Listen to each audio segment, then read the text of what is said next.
Eleições municipais. Ontem foi o último dia de debate na televisão. Nós vamos falar sobre isso e também sobre geopolítica. Vamos aos nossos assuntos de hoje. Assisti ontem o debate pela TV Mirante, onde os candidatos a prefeito de São Luís fizeram o mesmo do mesmo. Ataques pessoais, conversas vazias e aquelas falas mansas, trazendo tudo da mesma forma como a política brasileira tem se mostrado ao longo dos anos, desde a redemocratização.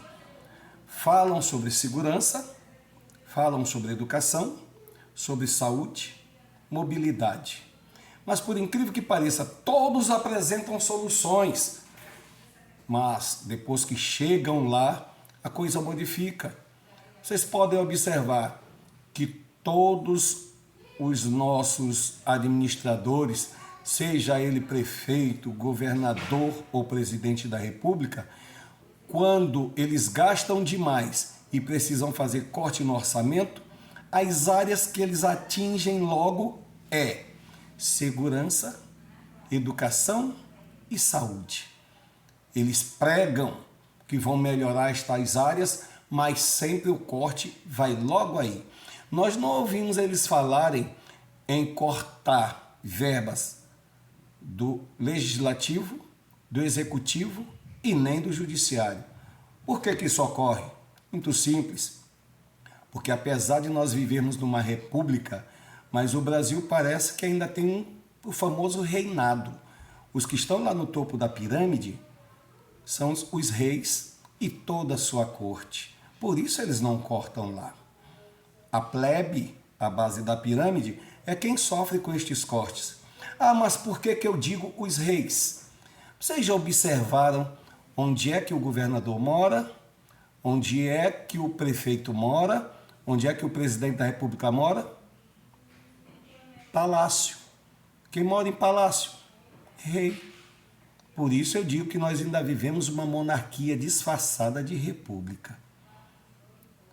Se concordam comigo, vá lá nos comentários. Se discordam, também comente. E talvez nessa nossa conversa, através dos comentários, nós poderemos reavaliar o que estamos dizendo aqui, certo?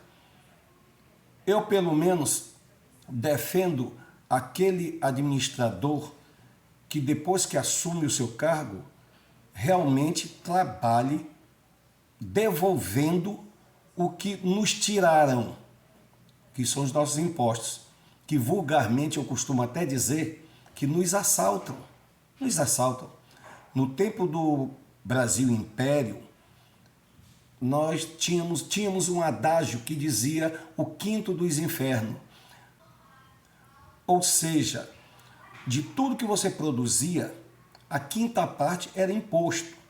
Se você produzisse R$1.000, dividia os R$1.000 por 5, dava R$200. R$200 era o imposto.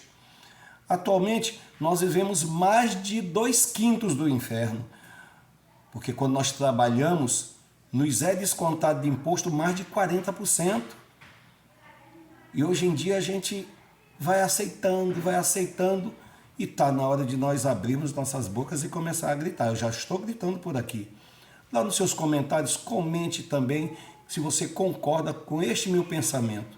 Você já imaginou você ter que trabalhar mais de 4 meses praticamente de graça para o governo?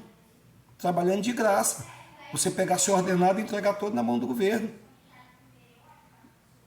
40% do nosso ordenado vai todo para o governo através de impostos. Tem gente que diz, mas eu não pago imposto. Você paga. Paga sim.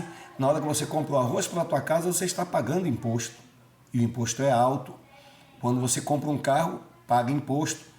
Quando você compra um garrafão de água mineral, você está pagando imposto.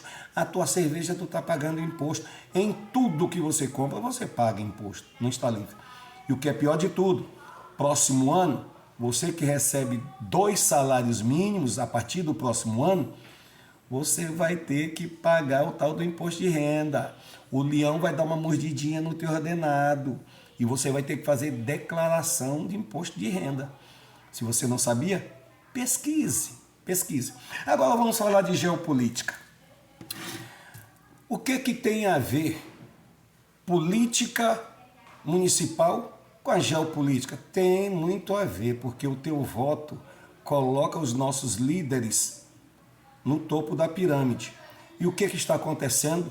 Em um último vídeo, eu falei do medo que eu sentia do Brasil ter que entrar numa guerra. Eu estou sendo alarmista? Não estou sendo não. Israel foi invadida no dia 7 de outubro do ano passado por um grupo terrorista, onde fizeram atrocidades. Mais de 1.200 pessoas foram assassinadas e outras mais foram levadas como refém. Israel respondeu ao ataque e os nossos líderes brasileiros ficaram contra Israel quando Israel contra-atacou. Imagine você estar na tua casa ser invadida, o teu filho, tua mulher ser assassinado na tua frente e você não defender a tua família, você não dá uma resposta a isto. Foi o que eles fizeram com Israel. Então Israel apenas se defendendo. Mas não acabou por aí não. Israel não foi atacada só pelo Hamas. Depois deste ataque que o Hamas fez, os Houthis também do Iêmen atacaram Israel. O Hezbollah também atacou Israel. E Israel, em resposta, revidou contra os Houthis e também contra o Hezbollah. E nessa configuração, que inclusive até hoje está uma guerra ferrenha lá no Oriente Médio, nessa configuração o Irã não gostou, porque o Irã é que financia os Houthis, que é do Iêmen, o Hamas está lá na faixa de Gaza, e o Hezbollah. Então o Irã bombardeou Israel. Provocação de guerra. Israel vai retaliar.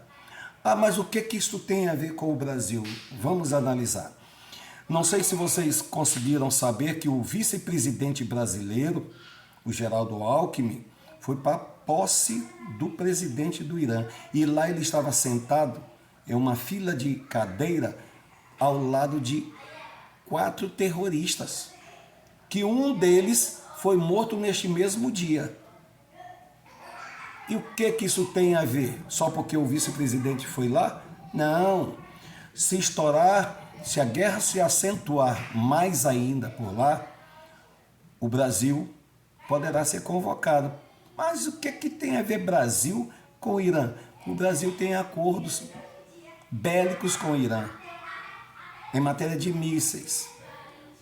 Os representantes brasileiros se uniram com o que temos de pior no mundo. Se uniu a China, a Rússia, ao Irã, sempre foi unido a Venezuela e a Cuba. Esse atual governo, o atual governo do Brasil, ele é muito alinhado a esse pessoal de esquerda, que até hoje ainda não reconheceu que Maduro cometeu aquela atrocidade de manipular a eleição e se declarar como vencedor, quando os países democráticos não aceitaram. E até hoje, os representantes brasileiros continuam apoiando a ditadura de Maduro. E a guerra fica mais próxima de nós, por quê?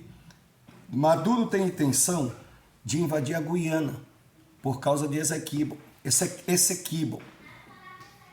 Ele quer colocar Essequibo como se fosse território da Venezuela. E para ele chegar nesta batalha, ele terá que passar pelo solo brasileiro. Se o Brasil for impedir, é briga com a Venezuela. Se o Brasil permitir, é briga do Brasil com a França, é briga do Brasil com os Estados Unidos e com os aliados lá da Guiana. Vocês estão entendendo? Nós estamos numa situação difícil porque os nossos representantes atuais simplesmente escolheram o pior lado. O pior lado. Quando nós nos afastamos de países democráticos para nos aliarmos a países ditatoriais, o que significa é que o Brasil está se transformando numa ditadura. E o povo é quem sofre, porque o topo da pirâmide tem como sair do Brasil, tem como morar em outro país. E nós, meros mortais. Então a situação da geopolítica está dessa forma. Então a qualquer momento pode estourar sim uma terceira guerra mundial. Eu quero isso nunca. Nunca. O Brasil sempre se posicionou neutro. Neutro. Quando tinha alguma guerra ou rumor de guerra, o Brasil ficava neutro. Quando a Rússia fez aquela invasão na Ucrânia, o governo brasileiro da época ficou neutro. Já o governo brasileiro, depois que assumiu, culpa a Ucrânia por ter sido invadida pela Rússia. Pode um negócio desse? Você está na tua casa, alguém invade a tua casa, o culpado é tu. Não pode. Então, gente, vamos ficar atentos, porque o nosso voto influencia demais. Ah, mas a eleição agora é só para vereador e para prefeito. Vereadores e prefeitos são base para se chegar numa presidência, para ter um senador, para ter um deputado federal. A base de todo deputado federal está nos vereadores. Os vereadores têm os votos aqui e eles têm o poder do convencimento daqueles seus eleitores. Aí vão falar bem do candidato a deputado federal, aí lá vai voto para esses caras. Então vamos ficar atentos na vida de cada um dos políticos, depois que eles conseguirem galgar a sua eleição, a sua votação e estar lá. Eu aqui em São Luís tomei minha decisão, e uma decisão que eu acho ser a mais correta, porque eu fui analisar os candidatos. Analisei todos os candidatos que se apresentaram a este pleito. E o meu candidato, se vocês não sabem, vão ficar sabendo no final desse vídeo. Vai até o final. Eu sou o Firmino Filho e esse é o seu A Voz do BF. Gostou? Dê lá o seu like. Bote lá que você concordou. Se você não gostou, dê o dislike. Mas não esqueça de compartilhar. Não esqueça de comentar. Isso ajuda muito aqui o nosso canal.